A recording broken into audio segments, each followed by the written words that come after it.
नमस्कार साथियों, कैसे हैं आप लोग। उम्मीद करते हैं कि आप लोग अच्छे ही होंगे। आइए आज हम लोग जो है कुछ क्वेश्चंस को देखते हैं। ये आपका जो है ट्रेन चैप्टर का क्वेश्चंस है। क्वेश्चन आपका क्या है कि 36 किलोमीटर प्रति घंटा की रफ्तार से चल रही 100 मीटर लंबी रेलगाड़ी को टेलीग्राफ के किसी खंभे को पार करने में कितना समय लगेगा। आइए इससे पहले कुछ बात को जानते हैं। क्या जानेंगे उसको थोड़ा देखते हैं। याद आपको रखना है कि दूरी बराबर जो फॉर्मूला आपको होता है वो होता है चाल गुना समय।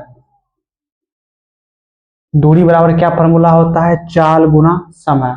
अगर हम बात करें यहां से जब हम समय निकालेंगे तो समय बराबर देखिए क्या आपका हो जाएगा, ये दूरी बटा ये चाल आपका यहाँ नीचे आ जाएगा। कोई दिक्कत कि दूरी बराबर चाल गुना समय। अगर हम दूरी बटा चाल करेंगे तो बराबर आपका ये समय आ जाएगा। अगर हम यहीं से बात करें ये दूरी बटा जब समय करेंगे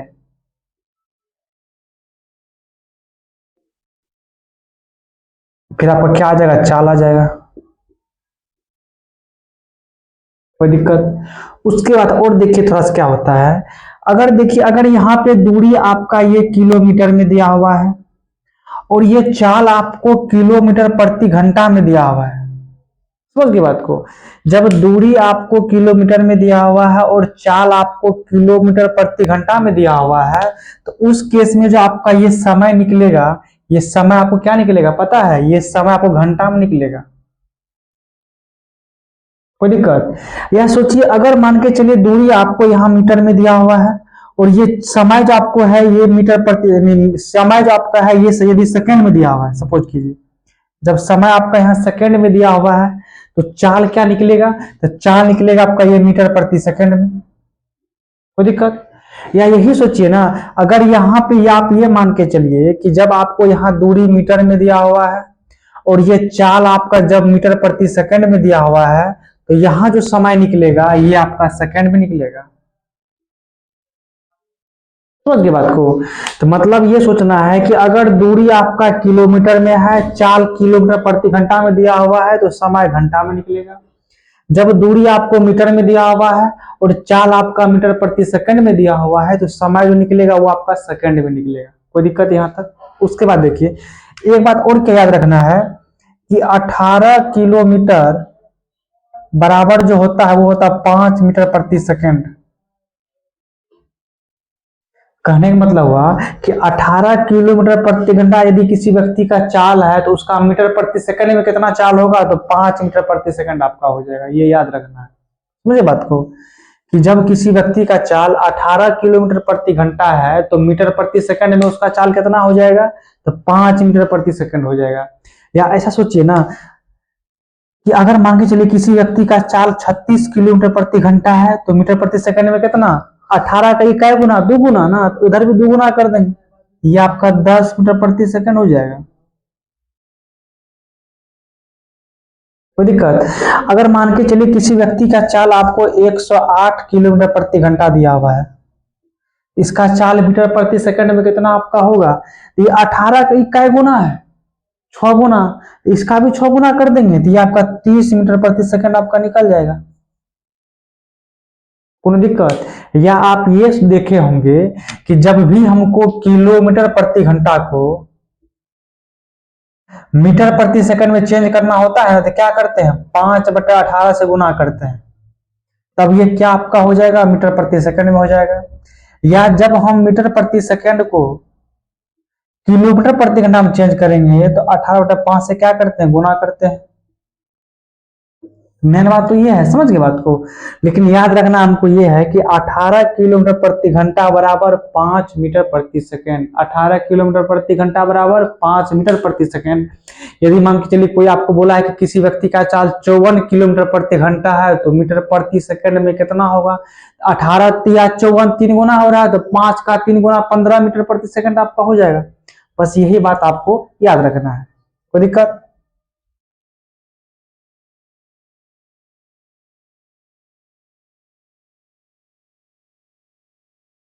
अब ये जो क्वेश्चन आपका पहला है वो क्या है उसको देख लेते हैं एक बार कि 36 और उसका एक बार ये देखना है थोड़ा सा। जब रेलगाड़ी किसी खंभे को पार करता है या किसी व्यक्ति को पार करता है या किसी वृक्ष को पार करता है, समझ गए बात को। तो रेलगाड़ी केवल अपनी लंबाई को पार करेगा। फिर से बोल रहे हैं, रेलगाड़ी जब किसी खंभे को पार करे या किसी व्यक्ति को पार करे, समझ गए बात को, या किसी वृक्ष को पार करे, तो रेलगाड़ी केवल अपनी लंबाई को पार करेगा। कोई दिक्कत? या अगर क्वेश्चन में आपको ये बोले कि रेलगाड़ी किसी प्लेटफॉर्म को पार करता है या किसी पुल को पार करता है या किसी दूसरी गाड़ी को पार करता है, तो रेलगाड़ी अपनी लंबाई प्लस जिसको पार करेगा उसकी लंबाई को उसमें जोड़ना है। समझ गए बात को। रेलगाड़ी या अपनी लंबाई को पार करेगा, इसके अलावा चाहे किसी पुल को पार करे या किसी वृक्ष को, सॉरी, किसी पुल को पार करे या किसी दूसरी ट्रेन को पार करे या किसी प्लेटफॉर्म को पार करे, तो उसकी लंबाई को क्या करना है, रेलगाड़ी की लंबाई में जोड़ना होता है। ठीक है। अभी जो क्वेश्चन आपका है कि 36 किलोमीटर प्रति घंटा के रफ्तार से चल रही 100 मीटर लंबी रेलगाड़ी को टेलीग्राफ के किसी खंभे को पार करने में कितना समय लगेगा। जब रेलगाड़ी किसी खंभे को पार करता है तो केवल अपनी लंबाई को पार करेगा। हमको निकालना क्या है, देखिए समय निकालना है। तो समय बराबर दूरी बटा चाल। दूरी कितना दिया हुआ है, दूरी दिया हुआ है 100 मीटर। आप फिर सोचिए ना, जब आपको दूरी दिया हुआ है मीटर में, तो समय भी क्या होना चाहिए, सेकंड में। तो 36 किलोमीटर प्रति घंटा बराबर कै सेकंड। अभी तुरंत बताया था आपको कि 18 किलोमीटर प्रति घंटा यदि किसी व्यक्ति का चाल है तो उसका 5 मीटर प्रति सेकंड हो जाएगा चाल। 18 का कै गुना है, 2 गुना, तब ना 36 है। 5 का 2 गुना 10, यानी अगर किसी व्यक्ति का चाल किलोमीटर प्रति घंटा में 36, तो मीटर प्रति सेकंड में 18 का डबल 36, तो 5 का डबल 10 हो जाएगा। हो गया ना आपका ये मीटर दूरी बटा ये आपका क्या है, चाल बराबर समय। ये से आपका ये कट जाएगा, नहीं कितना निकलेगा, 10 सेकंड। ये आपका आंसर हो जाएगा। समझिए बात को। इतना कुछ करना नहीं था। यदि आपको ये सारा बात याद है, ये हम देखते कि 100 मीटर लंबी रेलगाड़ी किसी खंभे को पार करता है, यानी केवल अपनी लंबाई को पार करेगा। जब इसका चाल आपको 36 किलोमीटर प्रति घंटा है, तो मीटर प्रति सेकंड में 10 हो जाएगा। तो 100 बटा 10, यानी ये 0 से 0 कट जाएगा, आपका 10 सेकंड आपका आंसर हो जाता है। एक दूसरा क्वेश्चन को देखते हैं। देखिए ये आपका क्या है, इसमें यह बोला गया है कि 72 किलोमीटर प्रति घंटा की रफ्तार से चल रही 110 मीटर लंबी रेलगाड़ी को 132 मीटर लंबे पुल को पार करने में कितना समय लगेगा। अभी तुरंत आपको बताए थे, रेलगाड़ी अगर किसी पुल को पार करे, किसी प्लेटफॉर्म को पार करे या किसी दूसरी रेलगाड़ी को पार करे, तो उसकी लंबाई को रेलगाड़ी की लंबाई में जोड़ना है।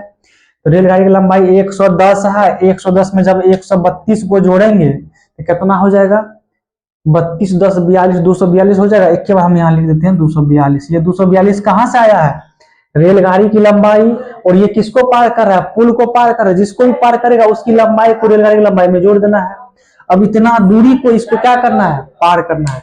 चाल क्या है, 72 किलोमीटर प्रति घंटा। अब आप ही सोचिए ना, जब यहाँ दूरी मीटर में दिया हुआ है तो चाल मीटर प्रति सेकंड में होना चाहिए। कोई दिक्कत? तो 72 किलोमीटर प्रति घंटा कै मीटर प्रति सेकंड, 18 का 4 गुना होता है 72, तो 5 का 4 गुना 20। ये 2 से काटिएगा तो ये आपका 121 आ जाएगा। 121 बटा 10 यानी 12.1 सेकंड आपका हो जाएगा। हो गया आपका आंसर, ये वाला आपका हो जाएगा। कोई दिक्कत? तो वीडियो कैसा लगा थोड़ा सा कमेंट करके बताइएगा। यदि अच्छा लगा होगा तो हमारे YouTube चैनल सफलता एक्सप्रेस 2025 और फेसबुक पेज भी आपका यही है, सफलता एक्सप्रेस 2025। आप लोग उसको क्या कीजिएगा, थोड़ा सा लाइक कर लीजिएगा। तो मिलते हैं तब तक के लिए अगला वीडियो में। जय हिंद।